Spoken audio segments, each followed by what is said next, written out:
Part 1 solve करने वाले हैं, जिसमें प्रश्न नंबर 2 से स्टार्ट करेंगे दोस्तों।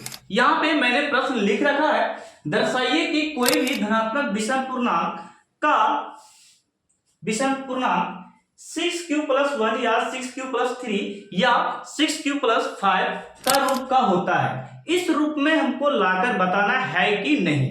दोस्तों यहाँ पे इस प्रश्न को बनाने से पहले मैं आपसे सवाल पूछूंगा कि पूर्णांक, यदि आप विषम पूर्णांक नहीं बेसिक का क्लास देखें तो जाकर देखिएगा, जाकर देख सकते हैं विषम और पूर्णांक क्या होती है। और आखिर में धनात्मक पॉजिटिव का अर्थ भी मैंने समझा रखा है, आप लोग वीडियो में जाकर देख सकते हैं। ओके, आज का जो प्रश्न है मैं सोल्व करता हूं। इस रूप में लाने के लिए सबसे पहले हम प्रश्न को पढ़ लिए। यहाँ पे सबसे पहले क्या करेंगे वो मैं आपको बताता हूं। देखिएगा यहाँ पे हम लोग मानेंगे, 3 रूप में हम लोग मानने वाले हैं। देखिएगा, माना कि भाजक को हम लोग बी बोलते हैं। बी बराबर क्या हो गया 6 क्यों लिखे, देखिएगा ये रूप जो है a बराबर बी क्यू प्लस आर का है, यानी कि इस रूप का है दोस्तों, a बराबर बी क्यू प्लस आर, यानी कि ये वाला b जो है ये b का है, क्या है ये b है, और ये q का q, ये r का मान 1 है। ठीक है, आप लोग पहचान रहे हैं। तो ये वाला इसलिए मैंने इसको माना, ये आपका क्या हो गया b हो गया। तो समझिए, नेक्स्ट हम लोग भाजक बराबर क्या लिखेंगे वो भी जानेंगे। भाज्य बराबर क्या मानेंगे a। ओके, और रिमाइंडर यानी कि शेषफल कैसे लिखते हैं दोस्तों वो मैं आपको बताता हूं। शेषफल, तो शेषफल लिखने के लिए ज्यादा कुछ नहीं करना है। शेषफल को r से डिनोट करते हैं हम लोग। शेषफल को लिखने के लिए कुछ नहीं करना है, 6 से कम वाली संख्याओं को लिख देना। जैसे कि 6 से कम कौन है, 0, 1, 2, 3, 4 और ये 5। 6 से कम ही ये सब संख्या छोटी है। ओके, अब हम लोग इस रूप में लाने के लिए हम लोग दिमाग लगाएंगे दोस्तों कि ये जो है, ये मैंने r बताया, ये r का वैल्यू 1 है, r का वैल्यू कितना 3 है, और r का वैल्यू कितना 4। तो हम लोग क्यों ना 1 को रखें और 3 को रखें और 5 को रखें, तो बहुत जल्दी इस रूप में चला आएगा। यानी कि r का वैल्यू कितना रखना, 1, 3 और 5 रखना। चलिए स्टार्ट करते हैं। एक फॉर्मूला मैं आपको देता हूं, देखिएगा मैंने पढ़ा रखा है इसको, भाग लेमा से या भाग एल्गोरिदम से आप लिख सकते हैं। फॉर्मूला क्या है, a बराबर बी क्यू प्लस आर। ये फॉर्मूला है a बराबर बी क्यू प्लस आर।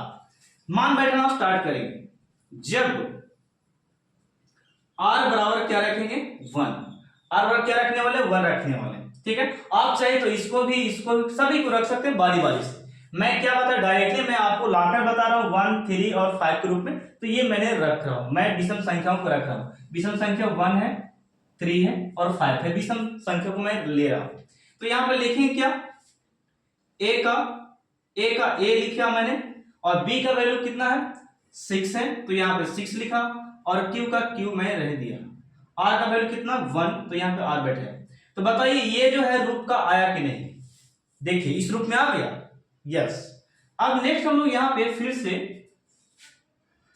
यहां पे लिखेंगे a बराबर बी क्यू प्लस आर। इस बार r का वैल्यू क्या रखना आप डिसाइड कीजिए। r का वैल्यू कितना रखना, विषम संख्या 3 है तो 3 रखना। a को a छोड़ देते हैं और b को हम लोग 6 बैठाएंगे, q का q रह देते हैं। b का मान कितना 6 और r का वैल्यू कितना हम लोग लिए 3, तो यहाँ पे 3 बैठाएंगे। तो बोलो इस रूप में आया कि नहीं, आ गया, बिल्कुल सही। नेक्स्ट हम लोग इसी प्रकार यहां पे देखेंगे a बराबर b q plus r. a को a छोड़ देते हैं, b को 6 लिखते हैं, q का q, r का वैल्यू कितना 5। यानी कि तीनों रूप में चल आया, जो कि हमने यहां पे रखकर देखा। अब यहां पे लास्ट में लिखेंगे, अतः 6q प्लस 1 या 6q प्लस 3 एवं 6q प्लस 5 का रूप होगा। ये हो गया प्रूफ, लाकर दिखा दिए। ठीक है, कोई दिक्कत हो तो आप लोग कमेंट कर सकते हैं सर किस तरीका से बनाएं। ओके, तो ये था प्रश्न नंबर 2 का। प्रश्न नंबर 3 में चलते हैं। दोस्तों अब हम लोग प्रश्न नंबर 4 करने वाले हैं। क्वेश्चन नंबर 4 करेंगे। दोस्तों क्वेश्चन आपके बुक में है, आप देखिएगा। क्वेश्चन नंबर 3 आपका बोल रहा है किसी परेड में, एक परेड आर्मी का है, आप लोग जानते हैं परेड किस तरीका से होता है। किसी परेड में 616 सदस्य हैं, यानी कि 616 सदस्य उसमें आर्मी के नौजवान हैं। ओके, 616 है टोटल वाली एक सेना आर्मी की टुकड़ी को 32 सदस्यों वाले एक आर्मी बैंड के पीछे मार्च लगाना है। यानी कि 32 को बैंड बाजे वाले हैं, बैंड वाले हैं, उसमें से हमको प्रत्येक कितना कितना बैंड के पीछे दें आर्मी को कि सब डिवाइड अच्छे से अच्छे भाग में हो जाए। कहने का मतलब यह है दोस्तों कि प्रश्न साफ दिख रहा है कि 616 सदस्य हैं, आर्मी के नौजवान हैं, जिसमें से बैंड टोटल कितना 32, बैंड वाले कितना 32 है, और हमको उसके पीछे लगाना है आर्मी को, यानी कि हर एक बैंड में कितना आर्मी लगेगा उसके पीछे वो हमको बताना है। तो इसके लिए हम लोग क्या करेंगे, सदस्य की संख्या निकालेंगे, यानी कि आर्मी जो है हर एक बैंड के, प्रत्येक बैंड के पीछे कितना आर्मी लगेगा वो मैं बताने वाला हूं। ठीक है, ये प्रश्न है, आपको निकालना सदस्यों की संख्या, यानी कितना आर्मी उसमें होगा। चलिएगा, जैसे कि मैं यहां पे देखते हैं क्वेश्चन नंबर 4 है। ओके, आर्मी की संख्या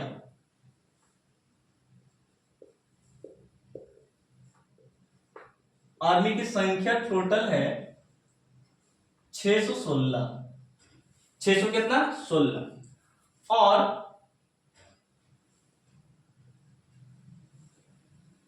बैंड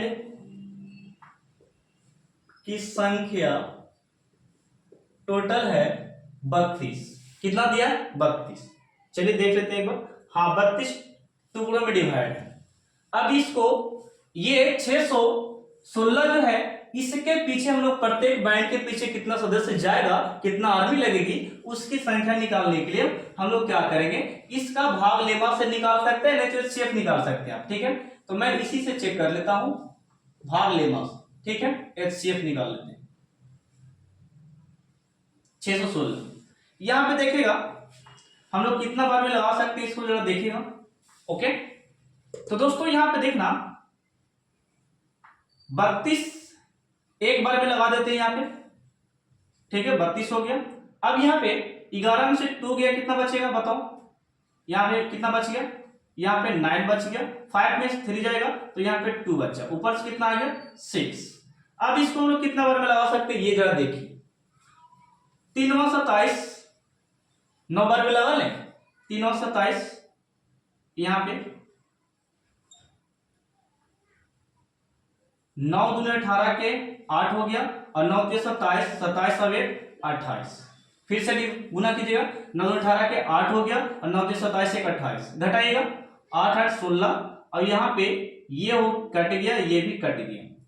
ये जो बचा यहाँ पे, इसको हम लोग यहाँ पे लिखेंगे 32।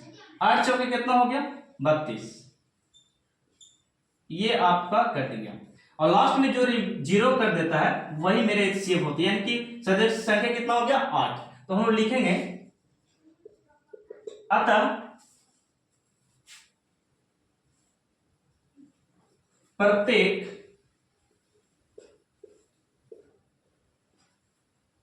बैंड के पीछे आर्मी की संख्या बराबर 8। ये हो गया आपका आंसर। ओके, तो ये मैंने दे दिया आपका आंसर। 8 8 जो है आपके बैंड के पीछे लगेगा। ओके, तो ये सेफ बराबर कितना आ गया 8। आप इस तरीके से नहीं तो गुणनखंड विधि से भी बना सकते हैं। तो ये था।